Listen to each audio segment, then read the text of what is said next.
Hello students, हम लोग क्या कर रहे हैं, गॉस थ्योरम का एप्लीकेशंस पढ़ रहे हैं। और गॉस थ्योरम के एप्लीकेशंस का एक इम्पॉर्टेंट टॉपिक आज हमारे साथ है, electric field due to a uniformly charged plane sheet. कि किसी भी प्लेन शीट जो कि इनफाइनाइटली सेपरेटेड है, ठीक है, उसकी वजह से इलेक्ट्रिक फील्ड इंटेंसिटी कैसे निकालें। तो बच्चों, हम लोग इसको गॉस थ्योरम की हेल्प से बहुत ही इजीली कैलकुलेट कर सकते हैं। इसके साथ ही आज हम आपको यहाँ पे कैलकुलेट करना सिखाएंगे कि अगर कोई थिक प्लेट हो, अभी तो ये बहुत थिन प्लेट की वजह से हम लोग यहाँ पे निकालेंगे, क्योंकि प्लेन शीट का मतलब है कि बहुत थिन, वेरी थिन कोई प्लेट है, उसकी वजह से हम इलेक्ट्रिक फील्ड इंटेंसिटी निकालेंगे। फिर हम आपको बताएंगे कि अगर वो प्लेट थिक हो जाए तो इलेक्ट्रिक फील्ड इंटेंसिटी को कैसे फाइंड करेंगे। अगर वो थिक कंडक्टिंग प्लेट हो या थिक नॉन कंडक्टिंग प्लेट हो तो उसकी वजह से इलेक्ट्रिक फील्ड कैसे निकालेंगे। इसका मतलब आज हमको ढेर सारी बातें करनी है और बिल्कुल कॉपी पेन लेके रेडी हो जाइए हमारी इस क्लास को समझने के लिए।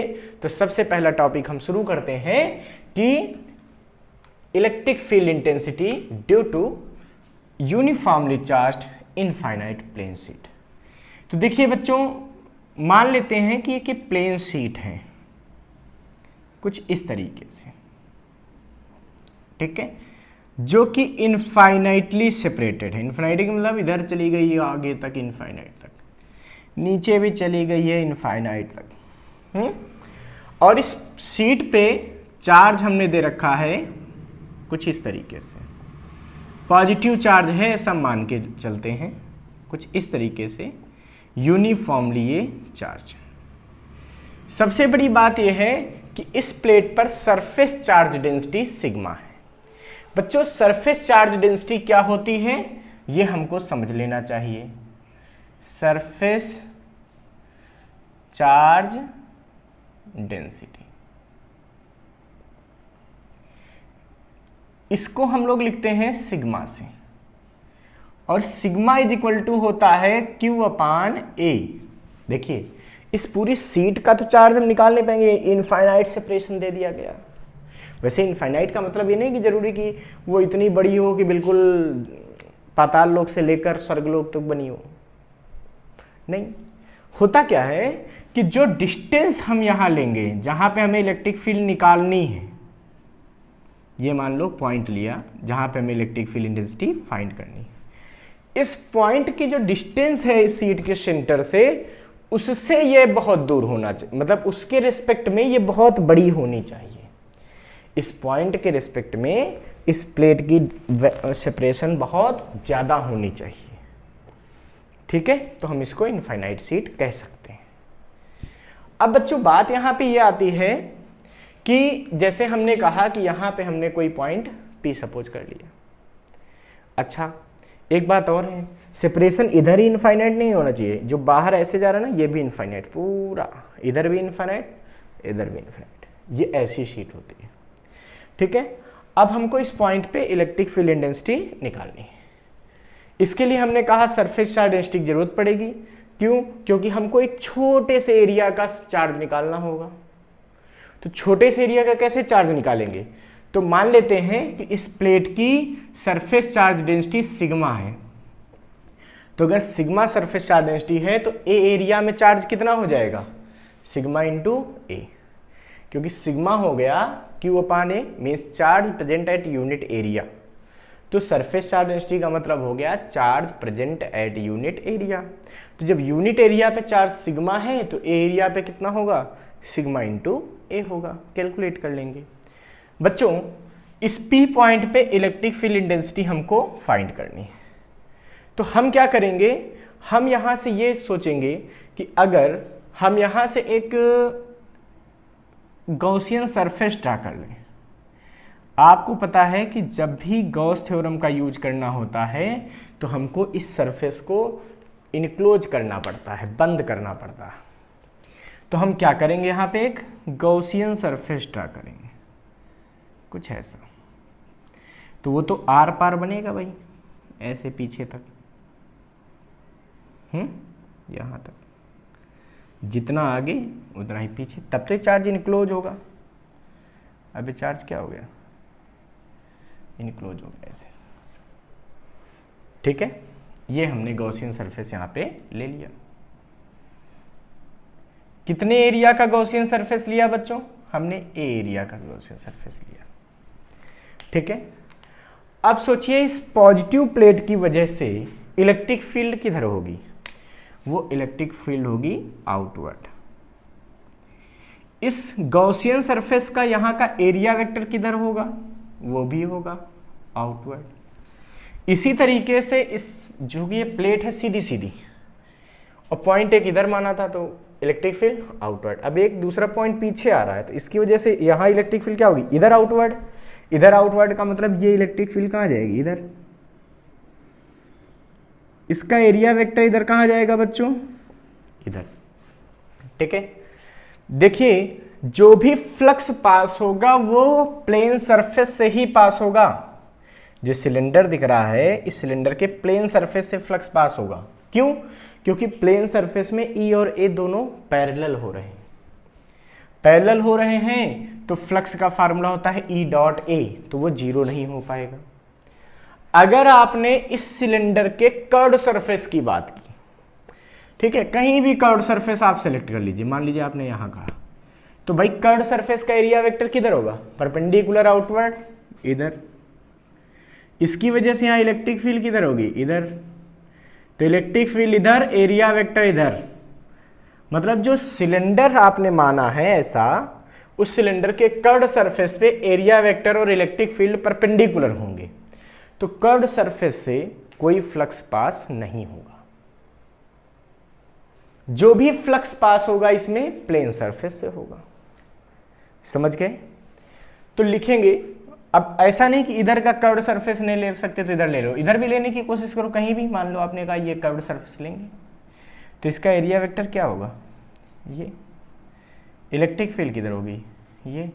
इलेक्ट्रिक फील्ड और एरिया वेक्टर में कितना एंगल हो गया? 90 डिग्री। और फ्लक्स का फार्मूला क्या होता है? ई डॉट ए। तो जब ये 90 डिग्री हो जाएगा तो यहाँ का फ्लक्स कितना हो जाएगा? एक कर्व्ड सरफेस का है, AC मान लो, ई ए सी कॉस 90, तो फाई कितना हो जाएगा? 0। तो ध्यान रखना कि जो सिलिंड्रिकल सरफेस बनेगा गॉसियन का, उसके कर्व्ड सरफेस से कोई फ्लक्स पास नहीं होगा। जो भी फ्लक्स पास होगा वो कहाँ से पास होगा? प्लेन सरफेस से। भाई अगर ऐसा सिलेंडर है तो इसका एरिया वेक्टर इधर, इसका इधर, इस कर्व्ड सरफेस का इधर, इसका इधर है, तो यही तो मैंने बनाया। अब यहाँ पे हर जगह क्या होगा? कर्व्ड सरफेस से फ्लक्स निकालेंगे तो क्या आएगा? 0 आएगा। तो जो भी फ्लक्स पास होना वो कहाँ से पास होगा? जहाँ पे E और A के बीच का एंगल 0। तो यहाँ पे लिखेंगे बच्चों, net flux passing through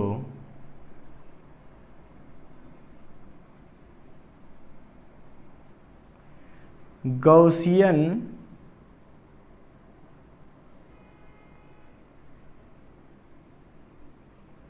surface. कितना नेट फ्लक्स पास होगा सोचिए? तो इसको मैं लिखूंगा phi is equal to E dot A plus E dot A. ठीक है, अब अगर इन दोनों को हम ऐड कर लें तो क्या होगा बच्चों? ये फाई इज इक्वल टू हो जाएगा 2E डॉट ए। देखिए ये E डॉट ए लेना होगा प्लेन सरफेस का, ठीक है, क्योंकि कर्व्ड सरफेस का फ्लक्स कितना हो रहा है? 0 हो रहा है। तो कर्व्ड सरफेस का फ्लक्स तो 0 था, फाई सी कर्व्ड सरफेस का वो क्या था? 0। यानी कि फाई इज इक्वल टू बचेगा इधर सीधा सीधा ई ए 2EA कॉस 0 डिग्री, क्योंकि यहाँ पे E और A के बीच का एंगल कितना है? 0। यहाँ पे E और A के बीच का एंगल कितना है? 0। बाकी सबका फ्लक्स क्या हो रहा है? बाकी सबका फ्लक्स 0 हो रहा है, क्योंकि बाकी हर जगह इलेक्ट्रिक फील्ड एरिया वेक्टर के परपेंडिकुलर। तो फाई इज इक्वल टू कितना आ जाएगा? यहां से देखिए 2EA। आपको पता है कि जो नेट फ्लक्स पास होता है वो बराबर होता है Q अपान एप्सिलॉन 0। यहाँ पे वैल्यू पुट कर दीजिए, तो क्या बचेगा? Q inside upon epsilon 0 is equal to 2EA। अगर आप ध्यान से देखें तो आप प्लेट पे कितना एरिया कवर कर रहे हैं? A। प्लेट पे आपको कितना एरिया मिला, ए। आपको पता है इसकी सरफेस चार्ज डेंसिटी क्या है, सिग्मा। इसका मतलब यूनिट एरिया पे कितना चार्ज है, सिग्मा। यूनिट एरिया पे सिग्मा, तो ए एरिया पे कितना चार्ज होगा, सिग्मा इंटू ए। यानी कि क्यू इनसाइड की जगह आप चाहें तो सिग्मा इंटू ए लिख सकते हैं upon epsilon 0 is equal to 2E A. ठीक है, तो इसको और थोड़ा सॉल्व करेंगे, ए से ए को हम कैंसिल कर सकते हैं, तो E इज इक्वल टू हमारे पास फार्मूला निकलेगा सिग्मा अपान 2 एप्सिलॉन नॉट। तो electric field due to plane sheet कितनी आ गई बच्चों, सिग्मा अपान एप्सिलॉन नॉट। अगर आप ध्यान से देखिए तो शीट से कितनी डिस्टेंस पर ये पॉइंट लिया, इस बात पर इलेक्ट्रिक फील्ड डिपेंड नहीं करती।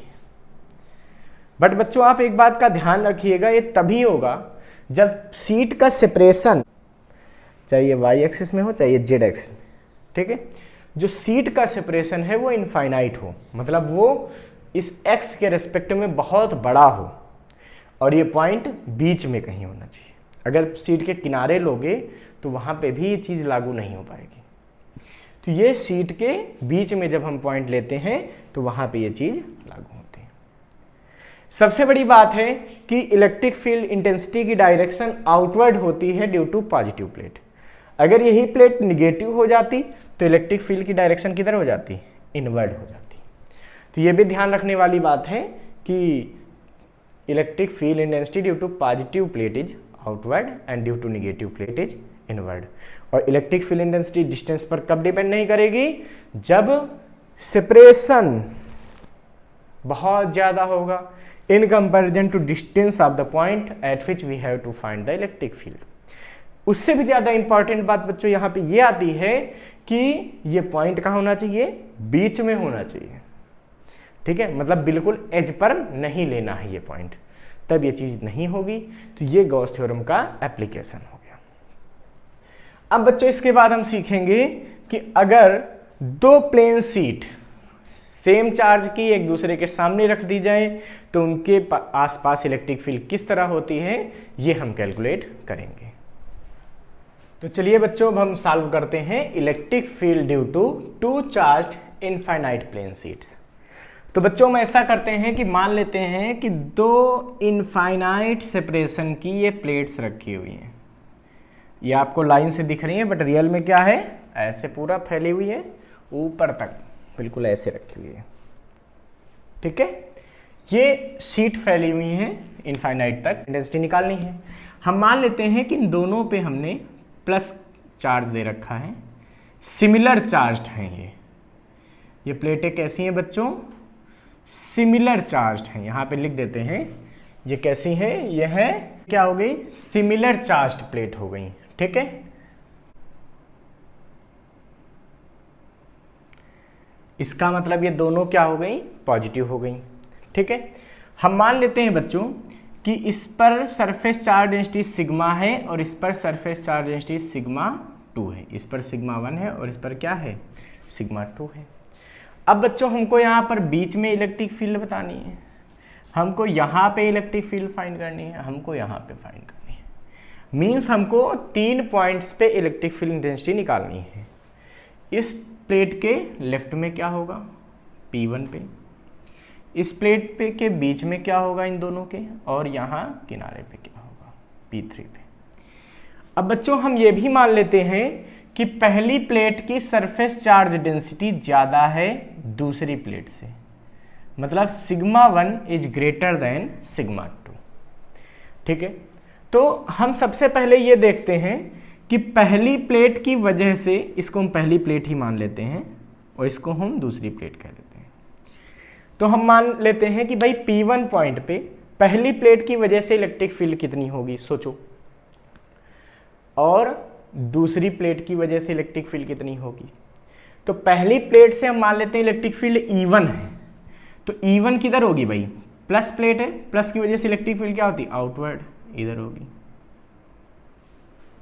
ठीक है, दूसरी प्लेट की वजह से इलेक्ट्रिक फील्ड इंटेंसिटी किधर होगी सोचो, वो भी प्लस है, आउटवर्ड इधर। अगर आप बीच में बात करेंगे तो पहली प्लेट की वजह से इलेक्ट्रिक फील्ड किधर होगी, इधर। दूसरी प्लेट की वजह से इलेक्ट्रिक फील्ड किधर होगी, इधर। तीसरे पॉइंट पे बात करेंगे तो पहली प्लेट की वजह से इलेक्ट्रिक फील्ड किधर होगी बच्चों, आउटवर्ड। दूसरी प्लेट की वजह से इलेक्ट्रिक फील्ड आउटवर्ड। ठीक है, इसका मतलब ये हुआ कि पहली प्लेट की वजह से इलेक्ट्रिक फील्ड हमेशा आउटवर्ड हमने ली दोनों तरफ, और दूसरी प्लेट की वजह से भी इलेक्ट्रिक फील्ड इधर आउटवर्ड, तो इधर लिया तो आउटवर्ड। ठीक है, हमको ये तो पता ही है कि electric field intensity due to sheet vary नहीं करती विद डिस्टेंस, लेकिन कब, जब ये डिस्टेंस बहुत छोटी होती है in comparison to its separation. ठीक है, तो अभी हम छोटा ही मान के चलते हैं कि ये सब डिस्टेंस बहुत छोटे छोटे हैं इन कंपैरिजन टू इसके सेपरेशन, ये जो सेपरेशन है उससे ये बहुत छोटी डिस्टेंस है। ठीक है, आपको पता है कि E1 की वैल्यू हर जगह क्या आएगी, सिग्मा अपान 2ε0। अभी हमने कैलकुलेट किया था E1 इक्वल टू क्या आ जाएगी, सिग्मा अपान 2ε0। दूसरी प्लेट की वजह से इलेक्ट्रिक फील्ड इंटेंसिटी कितनी आएगी सोचो, तो इसकी सिग्मा 1 अपान ε0 ना, क्योंकि पहले पे सरफेस चार्ज डेंसिटी क्या है, सिग्मा है। दूसरे पे कितनी है, सिग्मा 2 है, तो सिग्मा 2 अपान 2ε0। ठीक है, तो अगर P1 पॉइंट पे निकालना हो इलेक्ट्रिक फील्ड तो क्या निकलेगी, electric field intensity eight P1 कितनी निकलेगी, ये निकलेगी E equal to E1 plus E2 sigma 1 upon 2ε0 plus sigma 2 upon 2ε0। इसका मतलब ये इलेक्ट्रिक फील्ड इंटेंसिटी आ जाएगी सिग्मा 1 प्लस सिग्मा 2 अपान 2ε0। ठीक है, इसके बाद बच्चों electric field intensity eight P2 अगर निकालनी हो तो क्या आएगी सोचिए, यहां पे, तो यहां पे इलेक्ट्रिक फील्ड एक दूसरे के क्या है, अपोजिट है। जब तो वेक्टर एक दूसरे के अपोजिट होते हैं तो उनका रिजल्टेंट एक दूसरे में घटा के निकालते हैं। अब इसमें E1 में E2 को घटाएं या E2 में E1 को घटाएं, तो हमको देख के पता चल रहा है कि इलेक्ट्रिक फील्ड किसकी बड़ी है, बड़े में छोटे को घटा दो, रिजल्टेंट निकल आएगा। ठीक है, क्यों, क्योंकि दोनों एक दूसरे के अपोजिट हैं। रियल में यहां भी लॉ ऑफ पैरेललोग्राम ही लगाते हैं, बट आपको पता है ना, अभी रिजल्टेंट निकाले तो क्या निकलेगा, E1 square plus E2 square plus 2E1 E2 cos 180 और पूरे का अंडर रूट, ये रिजल्टेंट आएगा। जब उसको तुम सॉल्व करोगे ना तो E1 माइनस E2 ही निकल के आएगा, इसीलिए हम लोग इसको E1 माइनस E2 डायरेक्ट कर लेते हैं। तो ये E इस सेकेंड मान लेते हैं जो निकलेगा, ये कितना निकलेगा सोचिए, ये निकलेगा E1 माइनस E2। तो E सेकेंड की वैल्यू कितनी होगी बच्चों, sigma 1 upon 2ε0 minus sigma 2 upon 2ε0, मतलब सिग्मा 1 माइनस सिग्मा 2 अपान 2ε0, ये E सेकेंड आ जाएगा।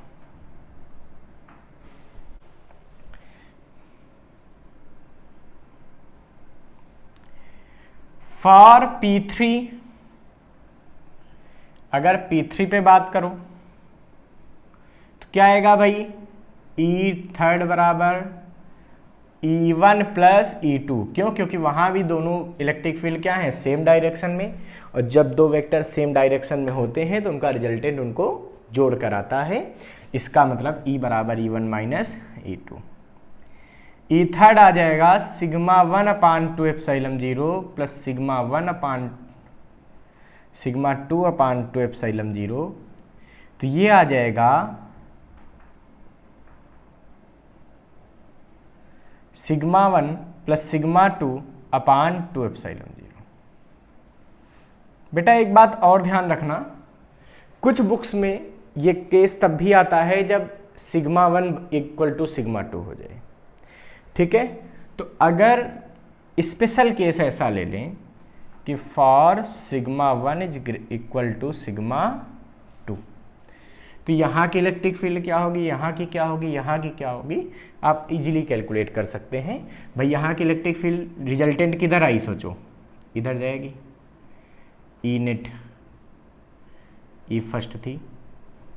यहाँ पे नेट इलेक्ट्रिक फील्ड किधर जाएगी, दोनों को घटा के निकाला था, तो रिजल्टेंट किधर जाएगी, तो रिजल्टेंट हमेशा उधर जाती है जो वेक्टर बड़ा होता है। जब दो चीज़ें अपोजिट में लगती हैं, जैसे किसी बॉडी पर दो अपोजिट में फोर्स लगाते हो, तो बॉडी किधर जाती है, जिधर बड़ा फोर्स लगता है, जिधर बड़ा वेक्टर होगा उधर ही रिजल्टेंट जाएगा, जब दो चीज़ें दो वेक्टर अपोजिट में काम कर रहे होंगे।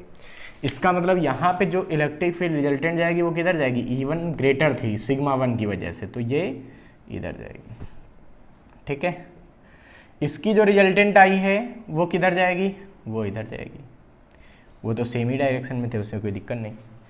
तो अगर सिग्मा 1 और सिग्मा 2 बराबर हो जाए तो पहले पॉइंट की इलेक्ट्रिक फील्ड क्या आ जाएगी, ई फर्स्ट।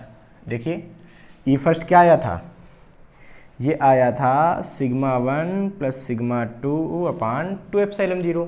तो दोनों जुड़ जाएंगे। मान लीजिए दोनों सिग्मा कह दिए गए, तो क्या आएगा, sigma plus sigma upon 2 epsilon 0।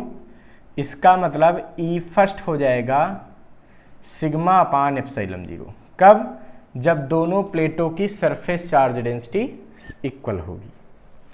ठीक है, ई सेकंड सोचिए उसके लिए कितना आएगा इस सिचुएशन के लिए, तो सिग्मा 1 और सिग्मा 2 बराबर आपने कर दिए। तो अब ई सेकंड की वैल्यू ये क्या आएगी बच्चों, ये आएगी sigma minus sigma upon 2 epsilon 0। मतलब इस सिचुएशन में बीच में चार्ज 0 हो जाएगा। ई थर्ड कितना आएगा, ये वाला, ये भी वही sigma plus sigma upon 2 epsilon 0। मतलब ई थर्ड हो जाएगा सिग्मा अपान एप्सिलॉन 0। क्यों, 2 सिग्मा अपान 2 एप्सिलॉन 0, 2 2 कैंसिल और ये आ गया। ठीक है, इस तरीके से इलेक्ट्रिक फील्ड इंटेंसिटी हम कैलकुलेट कर सकते हैं इन सारे पॉइंट्स पे। ठीक है, अब हम बात करते हैं कि जब ये डिसिमिलर प्लेट्स हैं, मींस एक पॉजिटिव है और दूसरी निगेटिव है, तब क्या होगा, तब इलेक्ट्रिक फील्ड यहाँ यहाँ यहाँ कैसे वेरी करेगी। तो अब हमने सपोज कर लिया कि दो डिसिमिलर प्लेट्स हैं, मीन्स एक पॉजिटिव है तो दूसरी निगेटिव है। पहली प्लेट पर सरफेस चार्ज डेंसिटी सिग्मा 1 है, जबकि दूसरी प्लेट पर surface charge density minus sigma 2 है। बच्चों अब हमको इन दोनों प्लेट्स के बीच में इलेक्ट्रिक फील्ड इंटेंसिटी फाइंड करनी है। एक इधर लेफ्ट में इधर फाइंड करनी है और एक इधर राइट में फाइंड करनी है। ठीक है, ये पॉइंट सपोज कर लेते हैं P1 है, ये सपोज कर लेते हैं P2 है और ये सपोज कर लेते हैं P3। इन तीनों पॉइंट्स पे हमको इलेक्ट्रिक फील्ड इंटेंसिटी निकालनी है। हमको ये तो पता है कि पहली प्लेट की वजह से उसके आसपास, चाहे यहाँ यहाँ यहाँ यहाँ यहाँ यहाँ यहाँ यहाँ यहाँ यहाँ सब जगह, हर जगह इलेक्ट्रिक फील्ड सेम होती है। और ये कितनी होती है, पहले प्लेट की वजह से electric field sigma 1 upon 2 epsilon 0, जबकि जो दूसरी प्लेट है इसकी वजह से यहाँ पे इलेक्ट्रिक फील्ड क्या होगी, सिग्मा 2 अपान 2 एप्सिलॉन 0। यहाँ पे क्या होगी, सिग्मा 2 अपान 2 एप्सिलॉन 0। यहाँ पे क्या होगी, सिग्मा 2 अपान 2 एप्सिलॉन 0। क्यों, क्योंकि ये प्लेट क्या है, इनफाइनाइट सेपरेशन की, और ये डिस्टेंसेस बहुत कम है उस इनफाइनाइट सेपरेशन के रिस्पेक्ट में। इसका मतलब है कि जो हमारे पास E2 प्लेट है, दूसरी प्लेट है, उसकी वजह से इलेक्ट्रिक फील्ड इंटेंसिटी आ जाएगी सिग्मा 2 अपान 2 एप्सिलॉन 0। फिर वही बात, डायरेक्शन देखी जाएगी। पहले पॉइंट पे पॉजिटिव प्लेट की वजह से इलेक्ट्रिक फील्ड क्या होगी, आउटवर्ड, तो आउटवर्ड का मतलब इधर। दूसरी प्लेट की वजह से तो ये अपनी तरफ खींचेगी, इनवर्ड, इलेक्ट्रिक फील्ड क्या होगी, इनवर्ड इस पॉइंट पे, तो ये इसकी तरफ आ जाएगी। ठीक है, अगर इस पॉइंट पे बात करें तो पहली प्लेट की वजह से इलेक्ट्रिक फील्ड आउटवर्ड E1 इधर, दूसरी प्लेट की वजह से इलेक्ट्रिक फील्ड इनवर्ड इधर। तो पहली से इलेक्ट्रिक फील्ड आउटवर्ड, दूसरी से इनवर्ड। यहां पे बात करें तो बच्चों क्या होगा, पहले की वजह से इलेक्ट्रिक फील्ड आउटवर्ड मतलब इधर, इसकी वजह से क्या होगी इलेक्ट्रिक फील्ड इनवर्ड मतलब इधर।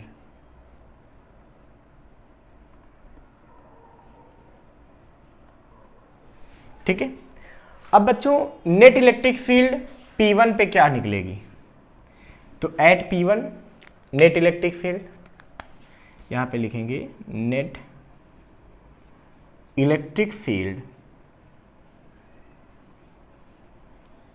ठीक है, कहाँ पे, एट P1। तो P1 पे बच्चों क्या निकलेगी सोचिए, तो E is equal to E1 minus E2। क्यों? क्योंकि दोनों अपोजिट हैं। मैंने बताया जब दो अपोजिट वेक्टर होते हैं तो उनका रिजल्टेंट उनको सबट्रैक्ट करके आता है। हमने पहले ही सपोज कर रखा था sigma 1 is greater than sigma 2, उसी बात को हम अपनी आगे लेके चलते हैं, ठीक है। इसीलिए बड़ी इलेक्ट्रिक फील्ड किसकी होगी, E1 की होगी, क्योंकि सिग्मा 1 बड़ा है।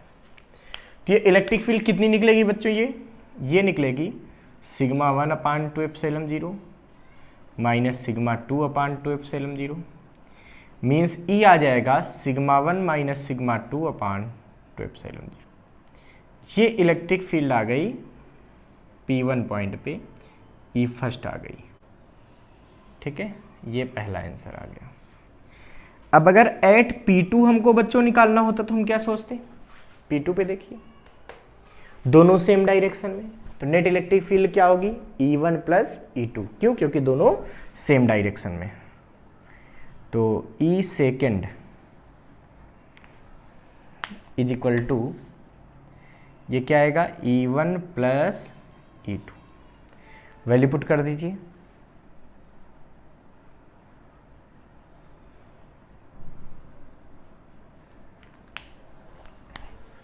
तो ये आ जाएगा बच्चों E second is equal to sigma 1 upon 2 epsilon 0 plus sigma 2 upon 2 epsilon 0। जब इनको हम ऐड करेंगे तो E सेकेंड की वैल्यू आ जाएगी sigma 1 plus sigma 2 upon 2 epsilon 0, ठीक है। अगर हम P3 पॉइंट पे फिर निकालते हैं तो P3 पॉइंट पे भी वही केस बनेगा कि दोनों अपोजिट हो रहे हैं, तो एट P3 भी हमारे पास क्या आएगा, तो ये आ जाएगा बच्चों E third is equal to, ये भी आ जाएगा E1 माइनस E2। क्यों? क्योंकि दो अपोजिट वेक्टर्स हैं तो इनका रिजल्टेंट इनको घटाकर निकाला जाएगा।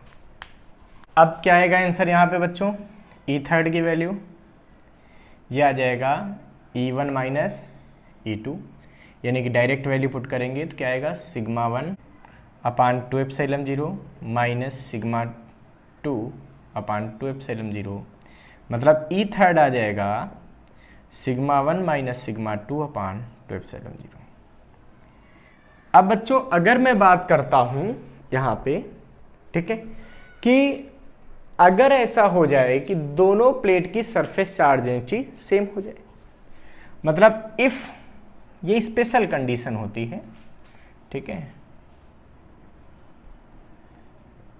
If sigma 1 is equal to sigma 2 is equal to sigma, अगर ऐसा हो जाए तो क्या होगा, तो यहां पे अगर बात करेंगे E फर्स्ट की आंसर कितनी आ जाएगी सोचिए,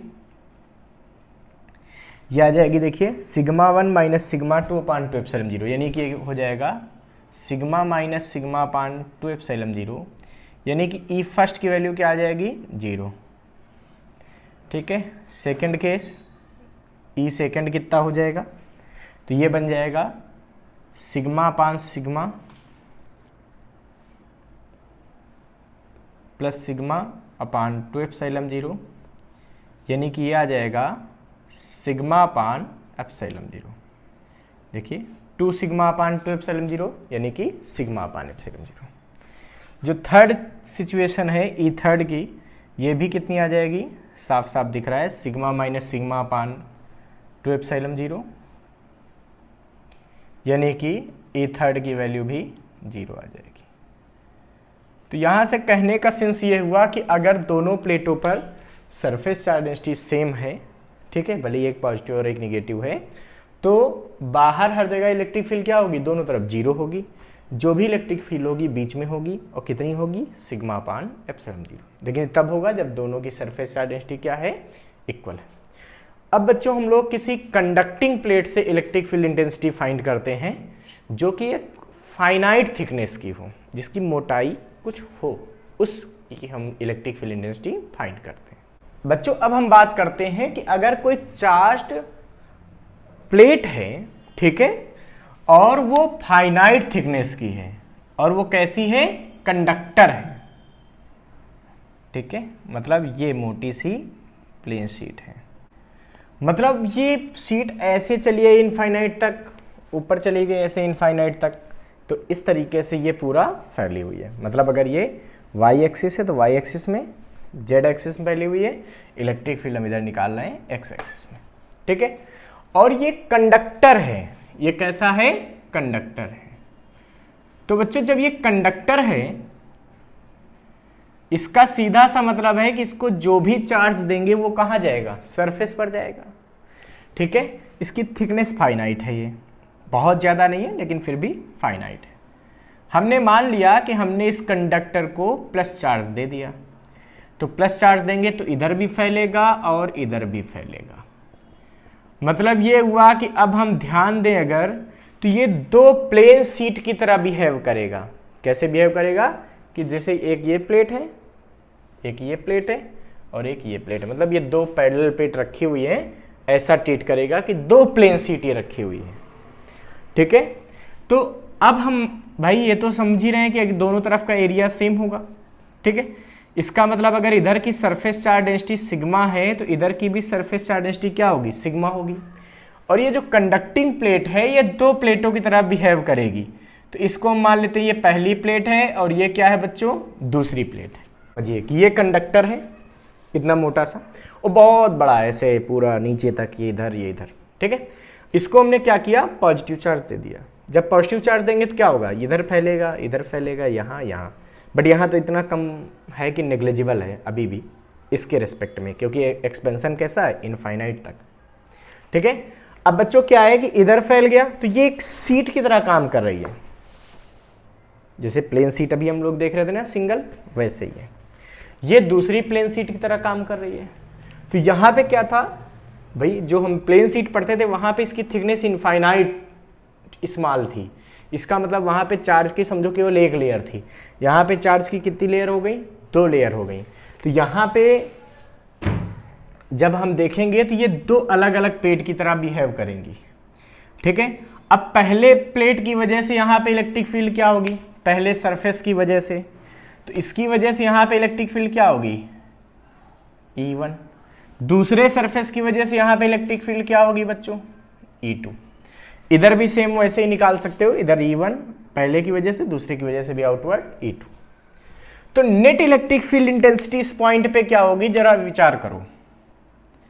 तो यहां पे नेट इलेक्ट्रिक फील्ड इंटेंसिटी होगी E इज इक्वल टू, यहां लिखेंगे net electric field intensity at P, तो आ जाएगी E is equal to E1 plus E2। क्यों, क्योंकि दोनों सेम डायरेक्शन में। अब नेट कितना आएगा, E1 प्लस E2, लेकिन E1 और E2 है कितनी भाई, E1 की वैल्यू तो सीधी सी बात है हमारे पास है सिग्मा अपान 2 एप्सिलॉन 0। भाई यहाँ सरफेस चार्ज सिग्मा, तो यहाँ पे इलेक्ट्रिक फील्ड क्या होगी, सिग्मा अपान 2 एप्सिलॉन 0। इस प्लेट में भी कितनी होगी, सिग्मा अपान 2 एप्सिलॉन 0। भाई इस प्लेट की वजह से भी कितनी होगी, सिग्मा अपान 2 एप्सिलॉन 0, E2 आ गया। तो नेट इलेक्ट्रिक फील्ड कितनी आएगी वहां पे, sigma upon 2 epsilon 0 plus sigma upon 2 epsilon 0, मतलब ये आ जाएगी सिग्मा अपान एप्सिलॉन 0। अब बच्चों अगर इस प्लेट की थिकनेस d है तो आपको एक बात की जानकारी होनी चाहिए कि इस प्लेट के अंदर हर जगह इलेक्ट्रिक फील्ड 0 होगी, ठीक है। किसी भी चार्ज कंडक्टर प्लेट के अंदर इलेक्ट्रिक फील्ड हर जगह क्या होती है, 0। तो यहाँ पे कहीं अगर निकालना हो तो 0, यहाँ पे भी निकालना हो तो 0, तो हर जगह इलेक्ट्रिक फील्ड क्या हो जाएगी, 0 हो जाएगी। अंदर पे हर जगह इलेक्ट्रिक फील्ड 0 हो जाएगी। मतलब अगर यहाँ पे इलेक्ट्रिक फील्ड का वेरिएशन विद डिस्टेंस हमको दिखाना पड़ जाए तो हम कैसे बना सकते हैं, भाई ये डिस्टेंस क्या है, मान लेते हैं x, यहाँ पे इलेक्ट्रिक फील्ड अंदर हर जगह क्या है, 0। तो बच्चों इसका वेरिएशन आप इस तरीके से बना सकते हैं कि जैसे ये इलेक्ट्रिक फील्ड है, इधर डिस्टेंस है, ठीक है।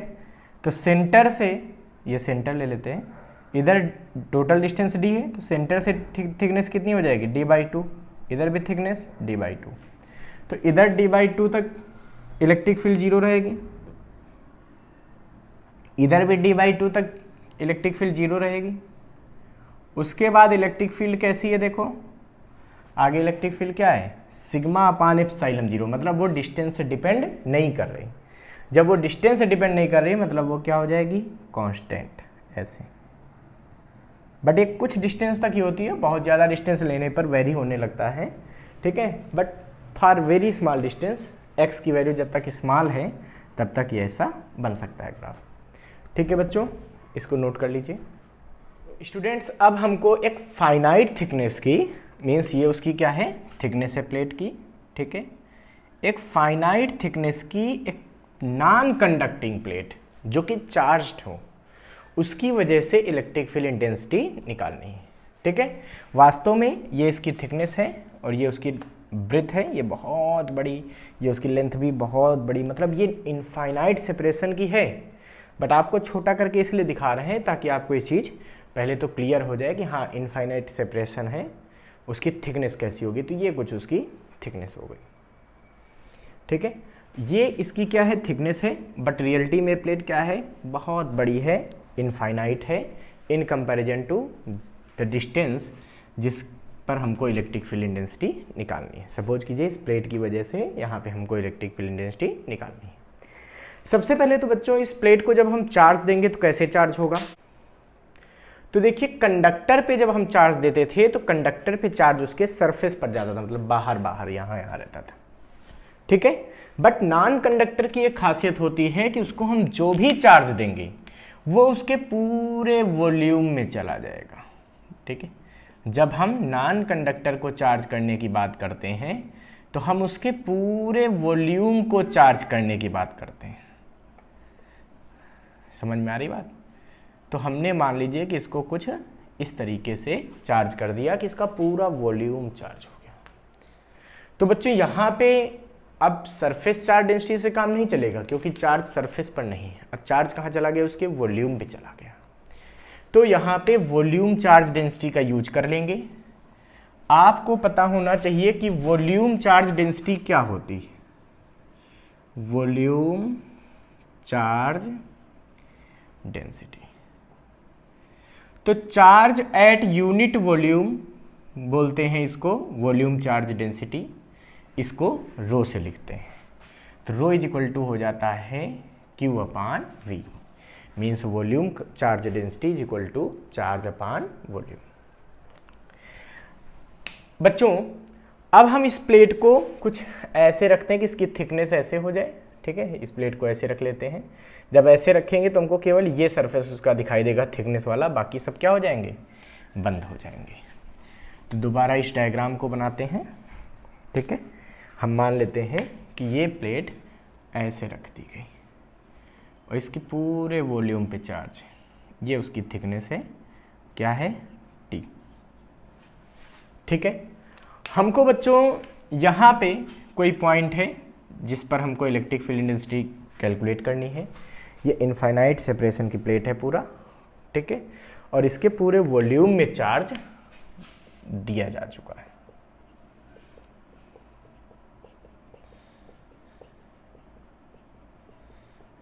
तो यहाँ पे बच्चों हमको इलेक्ट्रिक फील्ड इंटेंसिटी निकालनी है इस पॉइंट पे। तो इस पॉइंट को हम क्या कह देते हैं, P कह देते हैं। अब आपको पता है इस पॉइंट पे अगर इलेक्ट्रिक फील्ड इंटेंसिटी निकालनी है तो सबसे पहले क्या करना होगा, हमको इस पॉइंट को इनक्लोज करना होगा, ठीक है, एक चार्ज के साथ।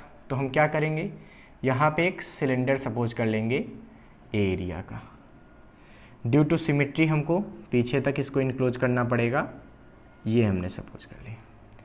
तो हमने मान लिया ये ए एरिया का सिलेंडर हमने सपोज कर लिया। हम चाहें तो यहाँ पे क्यूबाइड या क्यूब भी सपोज कर सकते हैं, ठीक है। ऐसा कोई ज़रूरी नहीं होता है कि आप हमेशा एक सिलेंडर ही सपोज करें, बट चलिए सिलेंडर से ही काम चला लेते हैं, कोई फ़र्क नहीं पड़ता। आप चाहें तो क्यूब को भी या क्यूबाइड को भी यूज करके इसका डेरिवेशन कर सकते हैं। बच्चों अगर ये ए एरिया का सरफेस ले लिया गया तो इसका एरिया वेक्टर किधर जाएगा, इस साइड सिलेंडर का। यहाँ का एरिया वेक्टर दिस साइड। बच्चों यहाँ का एरिया वेक्टर इधर, ठीक है। आपको पता है कि ये इनफाइनाइट सेपरेशन की प्लेट है, बिल्कुल बाहर तक इधर पूरा, तो इसकी वजह से इलेक्ट्रिक फील्ड क्या होगी, आउटवर्ड होगी, क्योंकि ये पॉइंट कहीं उस प्लेट के बीच में कहीं होता है। ठीक है, तो इलेक्ट्रिक फील्ड इंटेंसिटी क्या होगी, आउटवर्ड। यहाँ पे क्या होगी बच्चों, आउटवर्ड। यहाँ पे क्या होगी, इधर। तो ध्यान से देखिए, वही बात है कि कर्व्ड सरफेस का फ्लक्स तो जीरो हो जाएगा। क्यों, क्योंकि कर्व्ड सरफेस पे इलेक्ट्रिक फील्ड और एरिया वेक्टर, ठीक है, E डॉट ए सी, ए सी मतलब एरिया ऑफ कर्व्ड सरफेस, ये हो जाएगा E A C cos 90, phi C is equal to 0 आ जाएगा। ठीक है, तो इसका मतलब कर्व्ड सरफेस से कोई फ्लक्स पास नहीं होगा। सिलेंडर है, वास्तव में इसको बोलते क्या हैं, इसको हम लोग बोलते हैं गॉसियन सरफेस। क्यों, क्योंकि चार्ज को इनक्लोज करने के लिए, गॉस थ्योरम अप्लाई करने के लिए जो हम लोग एक सिलेंडर एज्यूम करते हैं, उसको हम लोग क्या बोलते हैं, गॉसियन सरफेस बोलते हैं। अब बच्चों बात ये आती है कि इस सिलेंडर से पास होने वाला नेट फ्लक्स कितना होगा। तो net flux passing through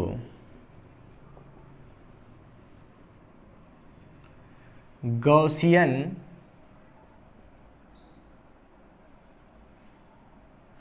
surface कितना होगा बच्चों, फाई इज इक्वल टू, यहां से ई डॉट ए, यहां से ई डॉट ए, यहां से भी ई डॉट ए, बाकी से क्या हो चुका है, 0, यानी कि टोटल आएगा ई dot A plus E dot ए, यानी कि अगर इन दोनों को ऐड करेंगे तो मिलेगा 2 ई डॉट ए।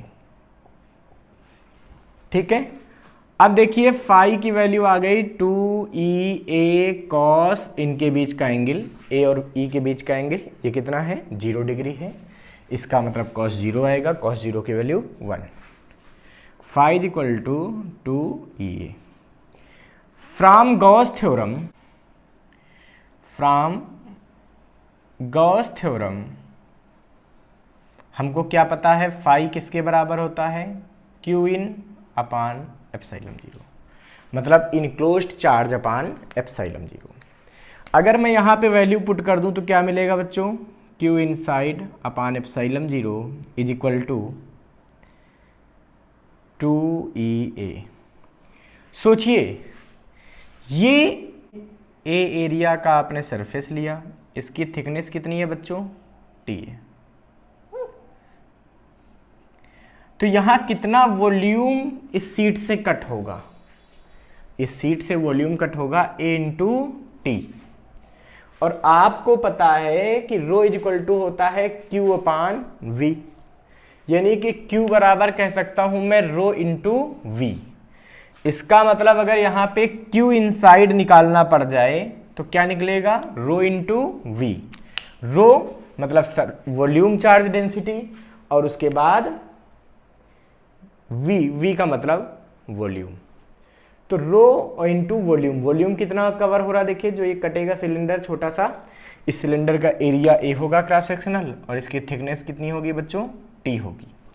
इसका मतलब इसकी वैल्यू हो जाएगी रो इंटू ए इंटू टी अपान एप्सिलॉन 0, ये उसका चार्ज आ गया रो ए टी।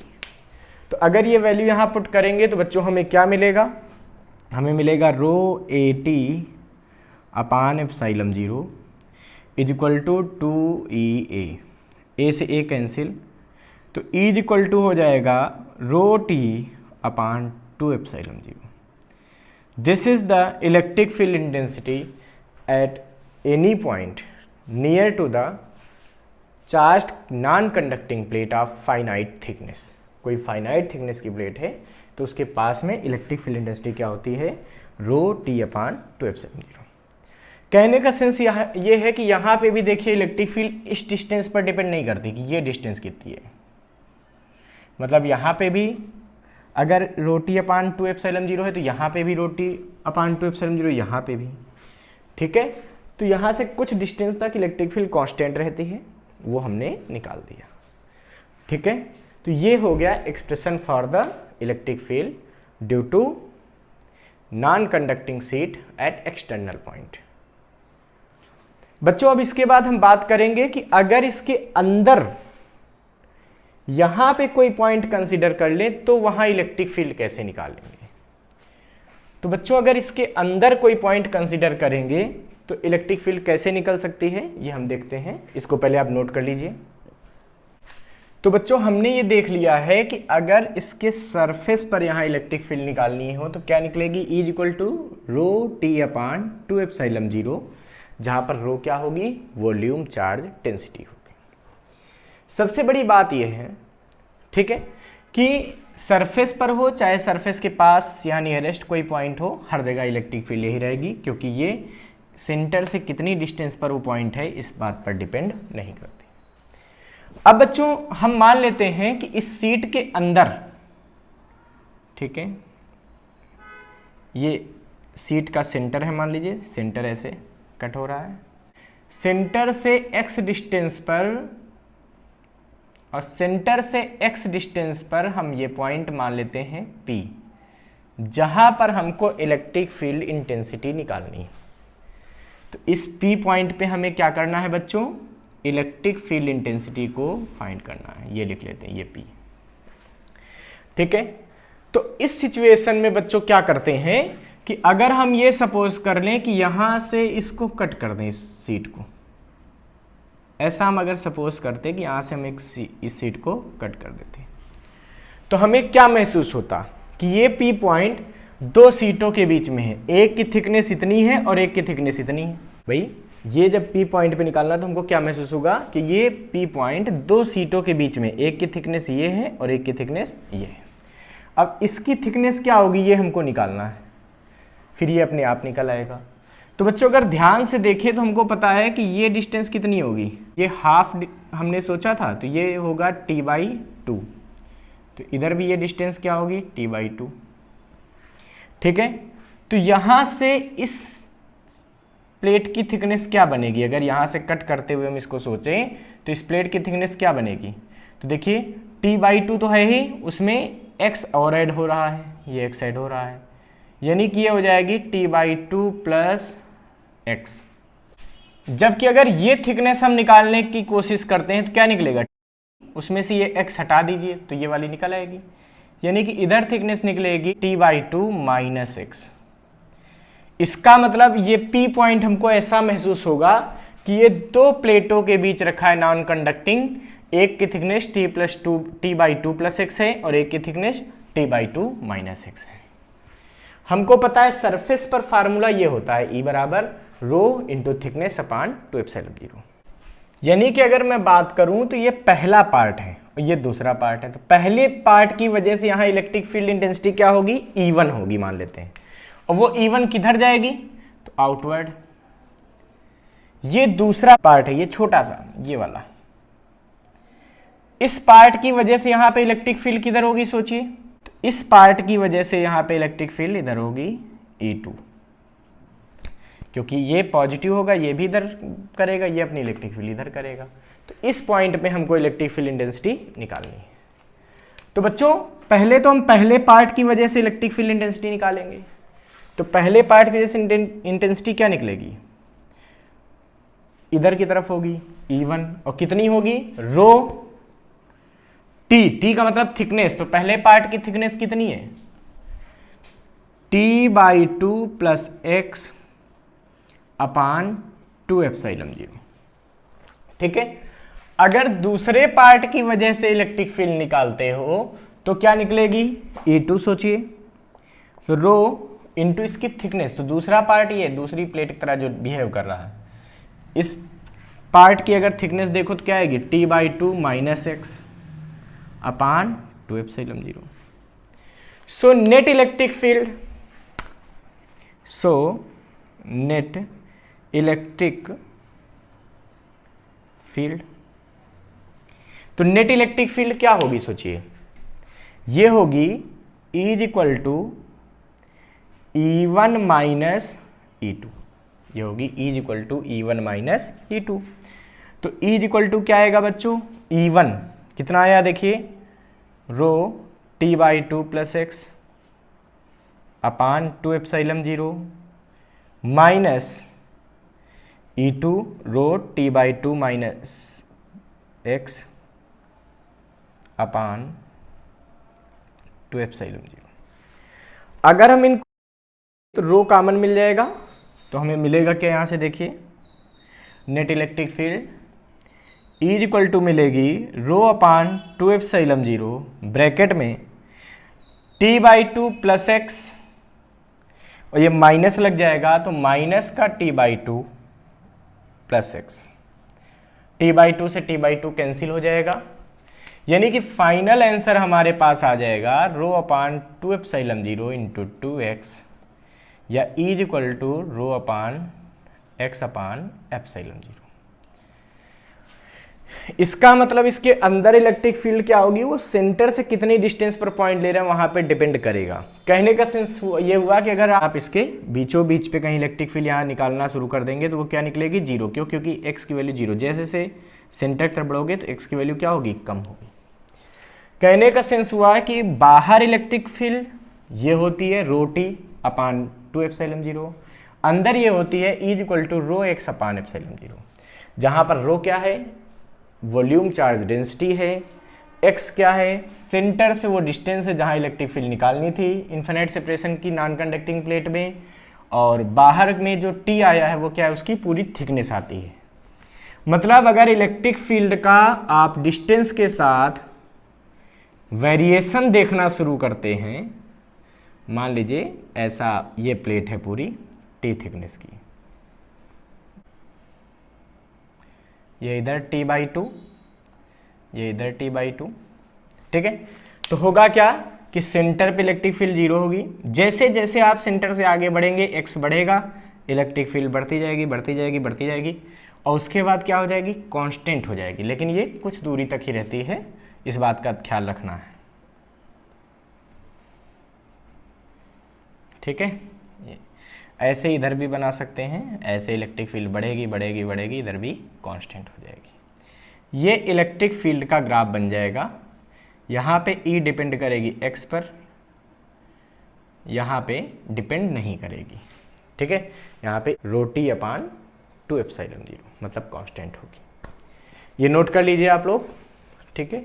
हमारे चैनल के साथ जुड़े रहिए। अगर अभी तक आपने हमारे चैनल को सब्सक्राइब नहीं किया तो इसको सब्सक्राइब कर लीजिए, क्योंकि आपको पूरी फिजिक्स आसान तरीके से समझाने के लिए हमने ये चैनल स्टार्ट किया है। Thank you.